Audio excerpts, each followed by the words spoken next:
I was very fatigued and I was going blind. And I didn't realize it, but I was having trouble doing procedures.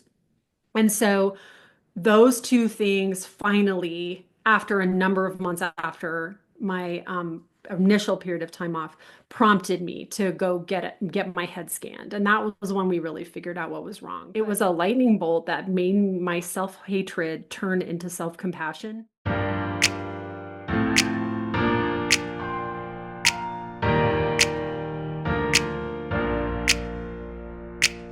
Hello, everyone. Welcome back to the channel, or welcome to the channel if you're new here. I am delighted to have with us today Dr. Dawn Baker. She is a physician, a writer, and author of Lean Out, which is an extraordinarily valuable book that will be linked down below. We'll discuss a little bit more about that today. She's a speaker and a lifestyle design coach behind Practice Balance. She helps physicians and other professionals to step off the treadmill of achievements, which I know is so hard, to rediscover their true selves, and to cultivate a practice of balance that works for them. So, Dawn, I'm so excited to host you today to share a little bit more about your story and how you help people to create a life true to them. But first, welcome to the channel. Thank you so much. I'm really happy to be here, Jillian. And you know what I haven't mentioned to you is that you have my sister's name and it's Ooh, spelled exactly the same way. So very easy and memorable for me. nice. Shout out to Jillian, Dawn's sister. Hope Yep. you watch so you can get that, receive that message. Well, awesome. And I had the pleasure of reading your book. Thank you so much. And for the people who haven't yet read the book or had the opportunity to meet you, can you share a little bit more about your story and what led you to write the book Lean Out? So I'm an anesthesiologist who is a second career physician. I used to be an engineer, and I was definitely one of those people who was addicted to achievement and really loved fitting in and getting accolades for doing well, just like a lot of us do in hard driving, high octane professions. But there was something missing from engineering, and I couldn't figure out what it was at first. I ended up traveling a lot with my husband. We were rock climbing and going to different countries, living in far off places in America and in different countries. And I realized that I wanted a career that was more service oriented, but really had a location freedom aspect to it that the engineering industries didn't have. Because when you go into engineering, you have this particular pegging into a geographic location. Like if you want to do petrochemicals, you got to live in Houston or you have to live in Louisiana or something like that. And I found that to be stifling. So I knew early on that I had a very important core value of freedom. I went to medical school and that married the science and the service. And I knew that if I chose the right specialty, I could have location freedom and maybe even time freedom to take longer vacations, depending on what I ended up pursuing. And medical school went great, but then when residency came along, I lost sight a little bit of my vision. And it is a long story, and it is definitely talked about in the book among many things. But I had a severe health crisis that led me to have a wake-up call and to realize that I was getting off of my original path of the vision of having freedom. And I was getting into an area of anesthesiology that I was told I was super good at because it was ironically related to engineering. And Mhm. it would have pegged me into the exact same type of thing where I had to live in a specific type of city center, work in an academic hospital, and that kind of thing because it was so specialized. So I had a benign pituitary tumor. It was a very large tumor and had to be removed surgically. It couldn't be dealt with medications. So I had a large surgery and a prolonged recovery, time off during my residency. And this really prompted me to examine my identities, examine my place on the treadmill of achievement and what I was doing with my life and how I wanted to live my life because I feel like in a way I got a second chance. I didn't get the diagnosis of like a huge frontal lobe tumor that was going to kill me in 6 months. I felt lucky and very grateful. And so that led me to want to help other people to find their authentic way in a profession like medicine or law, and also to help people to not forget self-care because I had prolonged my own diagnosis as part of being very busy and being on that train of busyness. And so I started writing a blog, and from there I started speaking, and from there I wrote my book, and it just kind of blossomed, and I started doing coaching. I value, first of all, that you're here and that your health turned out to be well after you had your surgeries. And I'm sorry that you've went through everything that you have. And also that creating the meaning from what you have gone through tends to be that piece that if we can create meaning from it, can prevent us from having this PTSD that's extremely debilitating, or at least process through enough to keep those symptoms at bay. So I'm acknowledging and I'm observing you have this catalytic event that is so scary that pauses you and pushes you to look around and say, what am I doing? And also, while still in it, I'm curious how you navigated that, your own healing while still in the environment where other people are on this treadmill of achievement. Yes, it was not easy. I definitely, before I knew what was wrong with me, I thought I was merely burnt out and depressed, and I was having infertility issues. And so that was also coming into play and really causing a lot of deep self-hatred. And I was comparing myself to the other residents and being like, what is wrong with me? Why can't I hack this? And so I went through a lot of those feelings. And I remember every day I would wake up and I'd be like, I'm quitting. I don't want to do this anymore. I want to quit.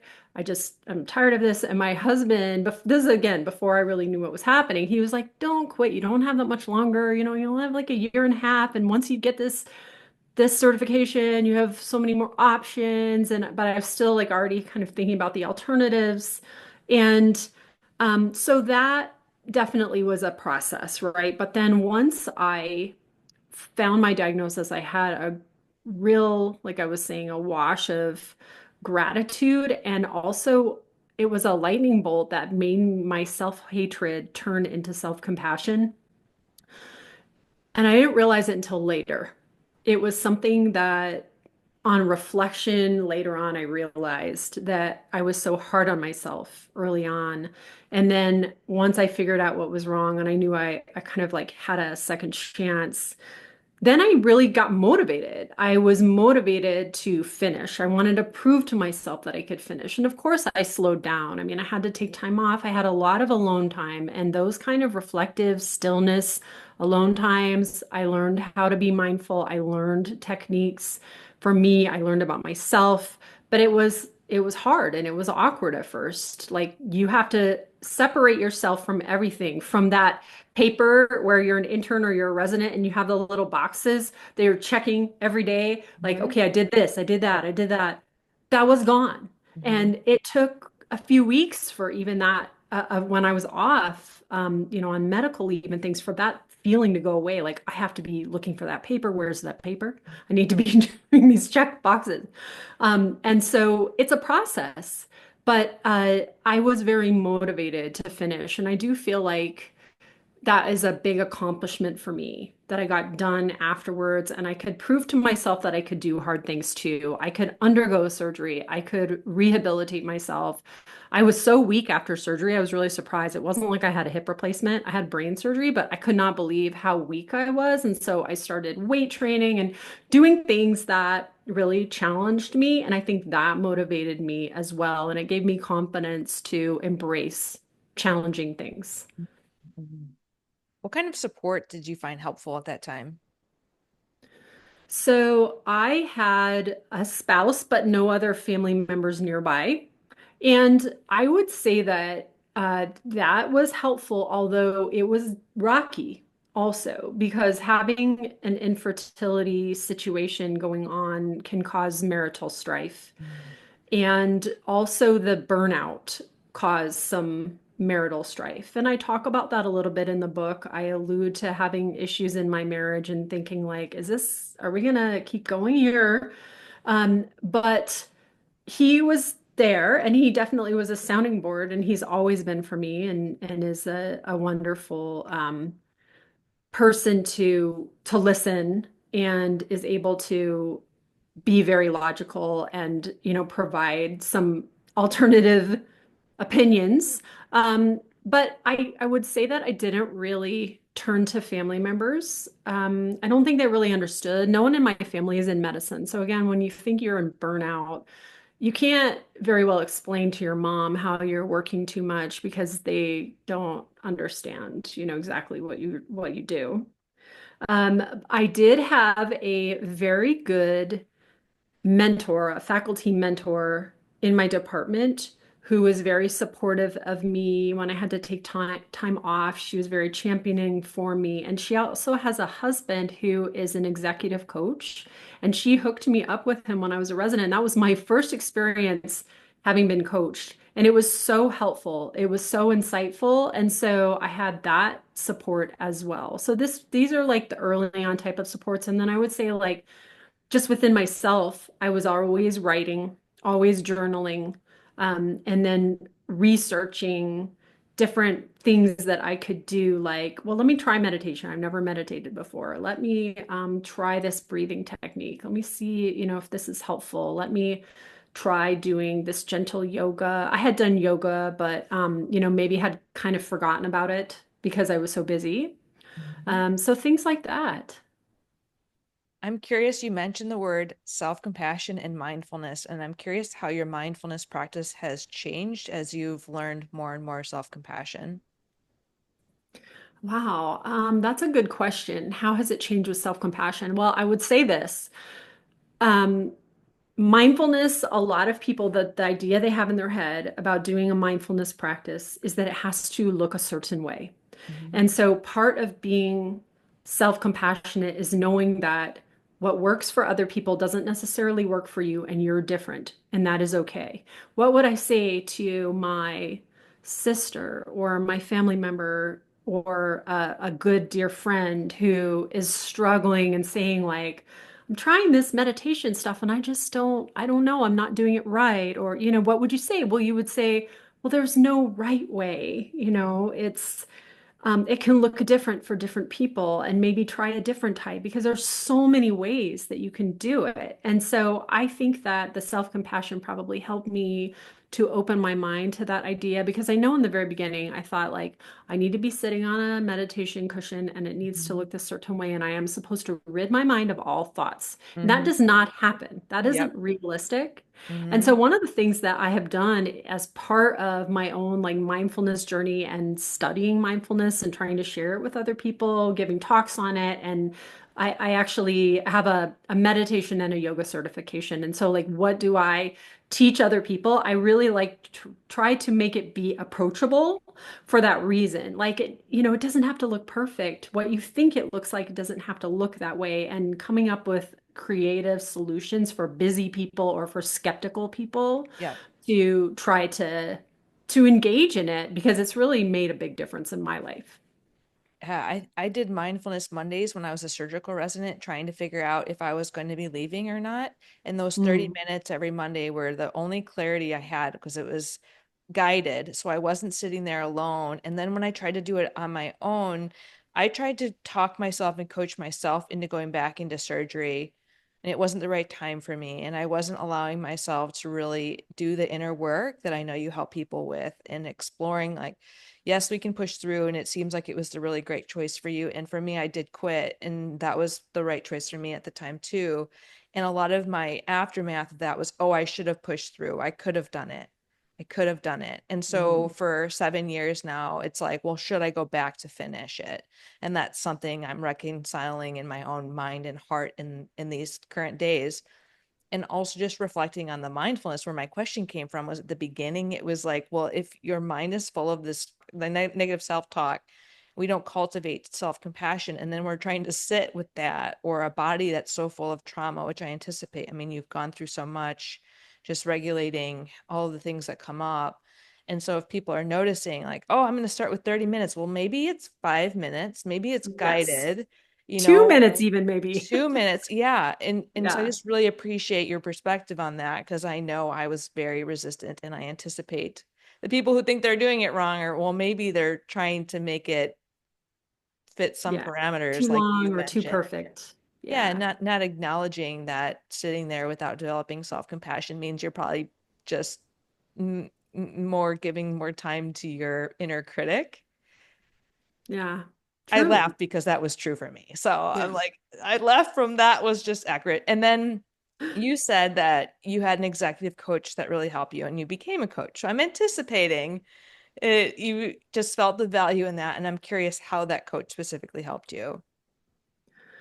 So this is an interesting wrinkle to my story that I hadn't gotten into because it's makes it more complicated. So when people ask me, I don't really talk about this right off the bat unless it comes up. So it's going to come up now. So before I knew what was wrong with me, but I knew something was wrong, I actually took time off, which was really hard to do as a resident. You know how hard it is to like take a leave of absence, or like there was a girl in my residency who was pregnant and was having hyperemesis, and people were like giving her crap for taking time off in that situation. And I was like, excuse me, like she's sick.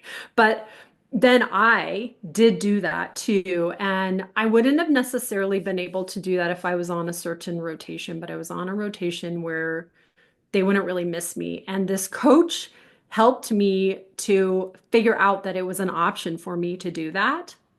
And so one of the big mindfulness, research and personal development research times was me taking that FMLA before. And this was the reason was because I thought I was infertile, depressed, and burned out. And I went to my department head and I said, something is wrong.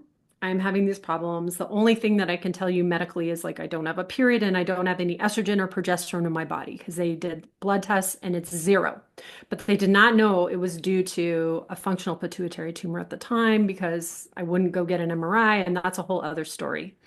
Always get the MRI if they recommend. But I didn't do it. So Mhm. anyway, the my department head was very receptive. Not everyone in the whole department when I was training was receptive to this. Some people thought it was a bad idea, but like I said, my faculty mentor was great, and her husband, who was the coach, was like, "Well, I didn't really mean to tell her she should take time off." He was telling his wife, but he really helped me to figure out that this was an option for me, and it was really helpful. It did give me tools to deal mentally. And so I had this period of FMLA of a couple of months, and then I went back to my residency and I was still struggling, but not mentally. Like I felt better. I felt like I had tools to deal with burnout symptoms, but I was very fatigued and I was going blind. And I didn't realize it, but I was having trouble doing procedures. And so those two things finally, after a number of months after my initial period of time off, prompted me to go get my head scanned. And that was when we really figured out what was wrong. But so what that one coach really helped me do was open my eyes to other options I didn't see. In a top type of 35,000 foot view, it's the options I didn't see that were there, but I couldn't necessarily see until he questioned and brought that out. And then the other thing that he helped me do was to organize in my mind priorities. And I do this with my clients now when they feel very overwhelmed. Um, you're thinking about maybe if you're overwhelmed, you're thinking about like lots of different things in your head, like, well, should I do that fellowship? Should I do this? What kind of job am I going to get? When am I going to start my family? Am I going to, pursue this other thing? Like maybe you want to run a marathon, or like you said, have some other goal, and you've got like all these things in your head. And he was like, you can't think about all this stuff at the same time. You need to kind of shelve some of it. And so we went through and prioritized and even did it by chunks of time, like 6 months. What are you going to focus on in these 6 months? What are you going to let slide? And what are you going to completely ignore? And then we did the next 6 months and then the next 6 months. And it was kind of for a chunk of maybe a year or 2 years or something. And that was super helpful as well. Love that. And you coach and help people with lifestyle design, which sounds like some of the things that you just mentioned. But I'm curious when it comes to the helping people to step off the achievement treadmill. How did that look first in your own life, and why was that so important? Well, for me, it was deciding after everything that had happened to me that I was going to focus on the task of finishing my training and finding a job that had a simple set of rules, something that I could do. I have to take medications every day, and so I can work. Like I don't have a major disability, but I didn't want to have a job where I had to do a ton of call because I don't do well staying up really late in the night. I have to take hormones 3 times a day, and nighttime is not one of the times. So I simplified. I kind of tried to make my world smaller. And so part of that was letting go of this idea of pursuing perioperative echocardiography and being an academic clinician and going and taking perioperative echo boards and doing the like cardiac echo boards, which is this was like the treadmill of achievement that everyone on that lane was doing, right? So I just let go of it. I was like, no more fellowships, no more any of this stuff. No more tests except for just the boards. I'm going to just take the oral boards and I'm going to be an anesthesiologist and I'm going to find a job just being a regular bread and butter anesthesiologist. And then as far as other stepping off the treadmill things, like I am realizing that a lot of my purpose in life is derived from showing people that you can be different and that you can follow an unconventional path. And Mhm. so over time, I got my first anesthesiology job that was a general anesthesiology job at an academic center, but I didn't have a research focus. So that was unusual. And then I ended up going into locum tenens and doing per diem work, and that was unusual. And when I go and I do a job, sometimes people are like, well, what's your regular job? What's your main job? This must be your vacation. I'm like, nope, this is it. And they're like, huh? Like they don't get it, Yeah. And so explaining that it's like you can piece together a life doing this, you can still be a professional and you can do other things. And then now I live a very unconventional life. I live on an off-grid homestead. I moved to a rural area, and so I travel when I go do my work, but my work is just one piece of my identity. And I have these other things. I like have 20 chickens. I homeschool my daughter. I do these things. And it's fun to tell people about this because it opens their mind. And they're like, oh, you can be a doctor and do these things too. Oh, because you have like an idea of what a doctor looks like if you're not medical or even if you are medical. Hmm. And I don't fit that at all. So that was kind of part of the stepping off of the treadmill for me as well as just doing something different. I love that. I'm definitely not very conventional with anything. I do not like to be stuck in a I can box. tell. After years of being stuck in a box, and also I struggle. I've lived with anorexia for a really long time, which is full of rigid rules. And in pressing myself to heal from that, I was like, well, I'm breaking through all these boxes. I'm like, I'm not gonna fit somebody else's restriction after knowing just how life-threatening my own restriction in my mind can become. So it's so freeing. I just felt this expansile energy coming from you and hearing what you're doing, and it energized me. And like, I love that. And the people who feel trapped. I wrote down two words from your book. I wrote down a lot of words from your book, but two words that go with your what you just said, the naysayers and permission. I'm curious Mhm. how you handled the naysayers, either in your own mind or even just conversing with them. Yeah. So I have my own podcast that's also called Lean Out. And there's a solo cast episode about this topic, actually, just about how do you deal with naysayers. And it's not about coming up with witty things to say or something like that. It's about how do you let other people's opinions of you not take a really want to be making your decisions based on some strong opinion of other people, whether it's positive or negative. You want it to be coming from you. So one of those things to figure that out is making sure you really know yourself well. So do you know your core values? Because that is a signpost for helping you to make your decisions, for helping you to take the directions. And, is this job right for me? Or should I be doing this role, this added role that I just got Mhm. asked to do, or something like that?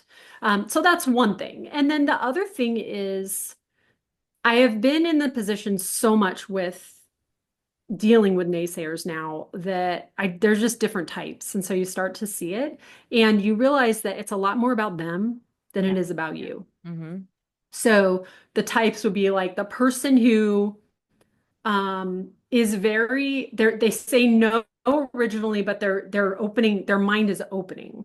Like what you were saying, where you feel this expanse when you hear something from me. There were people where they're like, well, you can't do that. But they're like, oh, I guess you can, and so they're learning from you. And then there's the people that say you can't do that because they really just can't see themselves doing that. Yeah. And so it's threatening to them, to do something different because it's like, well, how come, she thinks she can do that because, I can't do that. And Yeah. well, I'm not going to talk about why I can't do that. I'm not going to address that in my mind, that kind of thing.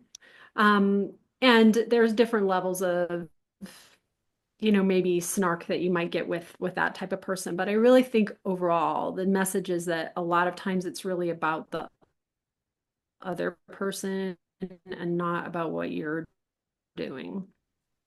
It's so important for that message to be heard. Like other people's opinions and their projection of those on us is a reflection of their inner world, their experiences, their thought, their biases. And what it brings up for us is a great time for self-awareness of, I'm wondering what insecurities they're bringing up for me. Because if you can own it in the face of all these naysayers, like that's pretty good calibration for how much you truly want something. Or if you're feeling the doubts, like lean into that. And I think so many of us lose our way. And, for me, developmentally, I think I abandoned myself very, very early in order to fit the needs of the dynamics.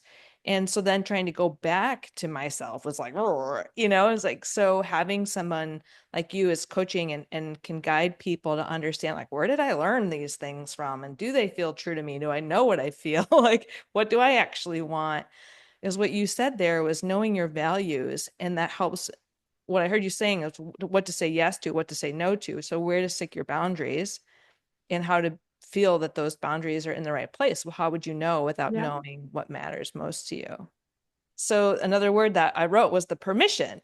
And so in the face of all Hmm. these naysayers, you gave yourself permission in order to create this life that really fits the balance that's true for you. And I'm curious what it took to give yourself permission. I think part of that, again, is realizing that you are you are your own unique person that is completely separate from your achievements and your identities that you know of yourself, like your titles. I'm a doctor, I'm a woman, I'm a mom, I'm this, I'm that, like I'm pretty, or I'm thin, or I'm fat, or any of those labels, right? We are people completely separate from that, like the human being part of us. I love Eckhart Tolle and some other Yeah. people. They say we're human beings, we're not human doings. Yep. And Another podcast we episode that will be dropped in the comments. I listened to that one. Loved it. yeah, Yeah. we are at an essence, we are worthy of having fulfillment, having a life that gives you fulfillment, having a life that has love, that has inspiration, all of the things that we all want. We all are worthy of having that. So you have permission to get that in the way that works for you. And it might not look like the way that everybody else is doing it, especially if you're in a profession like medicine, law, dentistry, these kind of high octane professions. And in medicine, particularly, I'm sure it's the same in some of these other ones too, but it really, the culture really breeds conformity. I mean, they want you to fit in and put your head down and don't stick out because then you're going to get in trouble. Like do your work on the wards when you're training, and that residency mode, I feel like a lot of times, and I get these clients that are still in that mode, but they're like 3 years out of residency, Yeah. where they're like, well, I can't do this. I can't ask for this. And I'm just a new attending. And so I can't say no to blah, blah, whatever, or I can't ask for a no call position. Or it's like, yes, you can, if that's Yeah. what you want. You have Mhm. permission to ask for that thing. You're a grown ass adult. That's all I can Yeah, they really can say. say no. My first job out of residency, I said I'm not taking call because I consistently became suicidal in oral surgery. And in my second residency, when I transferred, I could not. No amount of thought work could spare me that pain. And I said, it's not worth it to me. And they said Exactly. no twice. And then they kept flying me back. I'm like, y'all said no to my like parameters here, and I'm not going to accept call. So it seems like a no start. And I took that and accepted. I'm like, fine. But then they came back and they took off the call and they like met all my needs. And I was like, well, you have to really make it that hard, and if it wasn't the right fit, which it ended up not being the right fit, like they should have gone with their gut and said, we need someone that can take call. And also like the whole role just was not a good fit. And when I communicated that, like, I think we know what we want, we communicate it, and oftentimes people will then sell us what we said we wanted, and then what happened for me was kind of a bait and switch. So I give myself grace in doing the best I could with the information I had. But yeah, I hear a lot of people coming out of residency. Yeah, I started at point 8, and I'm not the only one. And to give themselves So did I. permission, yeah, like okay, our point eights are like other people's two-time jobs. It's like Yes. whatever, right? But people are so ashamed, like, I oh was my still God. working 40 hours a week. Yeah, it's so interesting. So I would invite the guests here that are listening, like, if you weren't worried about other people's opinions, if you gave yourself permission to truly ask for what you want right now, what would it look like? And what are you afraid of? Sometimes those fears are realized, we know in medicine, some things that are unjust and unpredictable, but often those lead to the better outcomes far ahead as, our employers show us their true colors. Yeah. And the other thing, so I mentioned I left surgery and you went back and finished your residency. And when I was contemplating leaving surgery or staying, and why I was having such a hard time because no one was talking about struggles back in those times. Like I didn't, not around me at least. And so my program director said, it's just your confidence. So I know that you face people that are coming that they want to improve their confidence. And I'm curious what you think about and what experience that you've had when you studied. I know you shared a little bit with me, but for the audience, when you studied the books out there for confidence, and what do you think is really going on? Yeah. Well, a lot of times I get people that are very interested in my story. They're interested in changing their work-life balance into something that is a little out of the box, something that is unique and different. But occasionally they don't really know exactly what they want to do. And so my coaching will help them to figure that out. But sometimes they do know, but they're just being held back from it. And a lot of times they list this as a lack of confidence. And so I have recently developed a course that's called the Lean Out Confidence course. So it's based on the ideas of the book, but it goes a step further in talking about how you can develop confidence. And what we were talking about offline before this is that a lot of information out there about confidence, especially written to women, is like, well, being confident is about being like a guy, being like a man, Yeah. doing these unique things that are really just more like it's just about like going into male dominated fields and stuff like that. I was a Um, military oral surgeon. I went yes, went you for know that exactly what I persona mean. too. And I Yeah. mean, did it give you confidence? Not No. necessarily, right? Yeah, no. I mean, So it did for a there's, while. My ego was like, but it yeah, led me to abandon like the and you sense of had independence. skills. Yeah. And Hmm. you can get external. So the way that I talk about it is really external and internal confidence. And external confidence is confidence that we all can tap into because we have highly trained skills that we have honed in our training in whatever fields that we're working in. And so when you have competence in whatever you're doing, your skill, Hmm. you are confident in that. But this isn't lasting confidence. This is kind of like the icing on the cake. But the cake part, even like the plate, I mean, the foundation of confidence is internal inner confidence. And so, what I try to help people do is figure out what they are authentically about. what is their authentic self? And that is where the confidence comes from. That's where the inner confidence comes from. So it's about deeply learning about yourself. It's about doing a lot of exercises to bolster your mental fitness. And there are different ways that you can do that. We've talked about mindfulness, we've talked about coaching and questioning thoughts, looking at rules that you're following that you aren't really that aren't really true. You know, Yeah. where did this rule come from? Oh, it came from my parents or something. Yeah. And then practicing doing hard things and doing trials, remembering that you can challenge yourself in a way that's low stakes. Like maybe you can develop a habit, spend some time honing a habit or trying something new. Really, we gain a lot of confidence and self-learning from trying something even like that's not real work related, like going out and trying to take a pickleball class, for instance. Yeah. And then the last step of the last element that I really see as part of this foundation of authentic internal confidence is looking at things in a way of a journey as opposed to an outcome and trying to figure out like, well, I'm trying to get to this destination, but it's not going to be this linear line to the destination. We're going to have this like loops and ups and downs and the hero's journey archetype is what I love. I was trained in yoga based on the hero's journey archetype. I've watched a lot of hero's journey movies, and I know you know what I'm talking I about. do. Yeah. That we go out and we embark on a journey, and maybe we're reticent at first, and we gain knowledge, and then we bring that back. But it keeps going. It's like a cycle. Once you do that once, you're then starting a new journey. And so the idea is that you're always learning, and it's always a continuous practice. So much of what you said there resonated. And when you really highlighted the difference between having confidence because you have skill competence and having confidence within our true self, that definitely reflected what I was experiencing in surgery because I was so conflicted because I performed really well. Like I was doing really well objectively, but subjectively, I was so empty. And I was in such a spiritual and existential distress.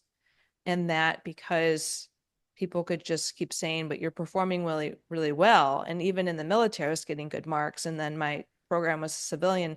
And so that was really confusing because had I been doing poorly in both, it would have been a lot easier. But to give yourself permission to step away when you're actually performing well outwardly, but Yes. suffering inside, I mean, that was, it still is like hard to reconcile. And so having these conversations with you, it feels like a little piece of healing each time I hear those Mhm. messages and that reminder of like, there was a difference there. Giving yourself permission to walk away was the best step at that time and taking that Yes. risk and doing something different. So I'm a little bit tearful because it was very meaningful just to hear you say that. And it really reached down into my soul. Um, Yeah. I have a similar situation that when I was really sick, people looked at me and said, "But you look fine." Yeah. And it was the same kind of idea as, "Oh, but you're doing so good." But I knew deep down, I knew something was wrong. And what you and I are both talking about right now is like not trusting yourself Yeah. and finally then giving in to that trust and saying, I need to step away. Even though everyone says I look good and I don't Yeah. look sick or I am doing great and what's wrong, that doesn't mean that we should keep going. In fact, we need to listen to ourselves. Yeah. I'm so glad that you're here to help guide people back to themselves and to develop. It's often discovering or rediscovering who we are after years of abandonment and being who those people that fit us into that box and wanted us to fit all their rules wanted us to be. You gave so many takeaways for the audience today, and I was curious, what lasting takeaways would you like to leave with them today? Hmm. Um, oh my gosh, we have talked about so many good things. What I normally say, we've already talked about a lot, but I'm going to say it again because maybe you didn't really hear it the first time, which is that you have permission to do something unique in whatever profession you're in. whether it's medicine or dentistry or legal or finance or tech or anything, anyone that's listening, you don't have to look like everyone else. You do not have to fit in. You are worthy of having the unique fulfillment and work-life balance that you want, and you can find it. It's a process and it takes time, but you'll figure it out if you just are courageous enough to be yourself and not necessarily try to conform with whatever everybody else is doing. And I know this journey is really hard to do alone. So where can they find you and see if they can find, I know your podcast, the book, but how can they find out how to work with you and for your upcoming course? Yeah, so the easiest way to see everything I'm doing is on my website, and it's called practicebalance.com. I named my company a long time ago because work-life balance is a continuous practice, like I just said. And I really like that metaphor and how it kind of has a double meaning because we're balancing our practices of medicine and law and those kind of things. And so practicebalance.com, there's a lot of writings there. There's years of blogs. And then I have links to my podcast episodes there, a link to buy the book. And if you go to practicebalance.com/LOCC, that stands for Lean Out Confidence Course, you can get on the interest list to make sure that you know when it is immediately available, which should be very soon in January of 2025. Perfect. I will have those links down below for everyone listening. Make sure to share your takeaways. I know she gave us a great one, so let us know how that resonates for you, your reflections, and your questions down below. We'd love to hear from you. Until next time, Dawn, thank you so much for being here. Thank you, Jillian. And thank you, audience, for being here. You matter, you are valuable, you are lovable, and we don't need your effing CV to know that.